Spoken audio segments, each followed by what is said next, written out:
Okay, if you're all caught up, your work should look like this right now. We did the ones with the lines curving down. We did the twos with the lines curving up, and they're shaded. So to finish this, you can either use crayon or colored pencil. If you have been here, you have a box of crayons. You should have a box of crayons. I sent a box of crayons home with you. So if you have crayons, that will work.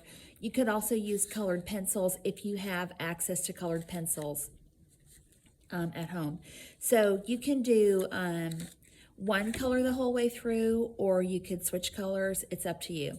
So in the ones that are blank right now, if they're a mess, you might need to erase, like especially like down the middle to preserve the highlight. So if you've got a lot of graphite on there smeared around, you might need to tidy them up. So it's going to be the same thing, whether you're using crayon or colored pencil. If you are using crayon, you can't erase. So you need to be sort of judicious with what you're doing, careful with what you're doing. Dark value, blending to a light value to nothing.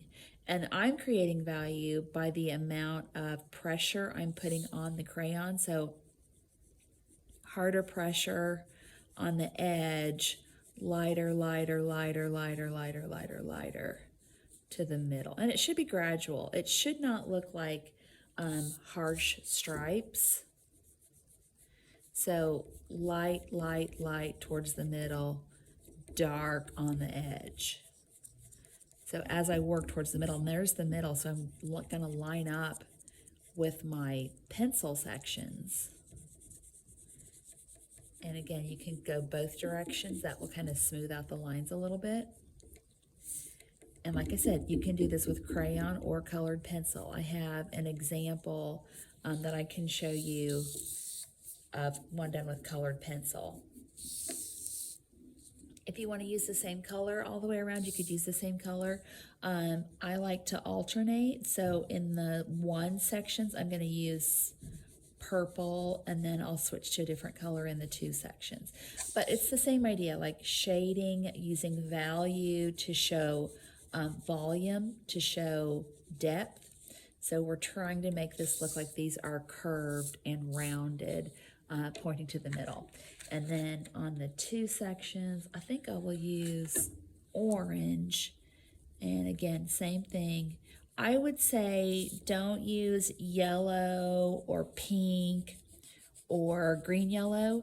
Those are already so light, you're going to have a hard time getting the different values. But if you use a dark crayon or a medium tone, you can create the different values that you need to keep the illusion going. So I will put a finished picture of this with the assignment. I'm going to show you one done in colored pencil after I finish this section. If you have any questions, ask. Don't forget to submit a picture of your work in our Google Classroom. So that's what the crayon looks like. And then here's a paper that's done with colored pencil. So it's really the same idea, right? Like we're just shading with the colored pencil. You can erase with colored pencil somewhat. You can erase with crayon.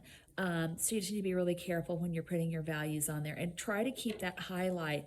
Like if you look at those sections, that highlight is lined up all the way through.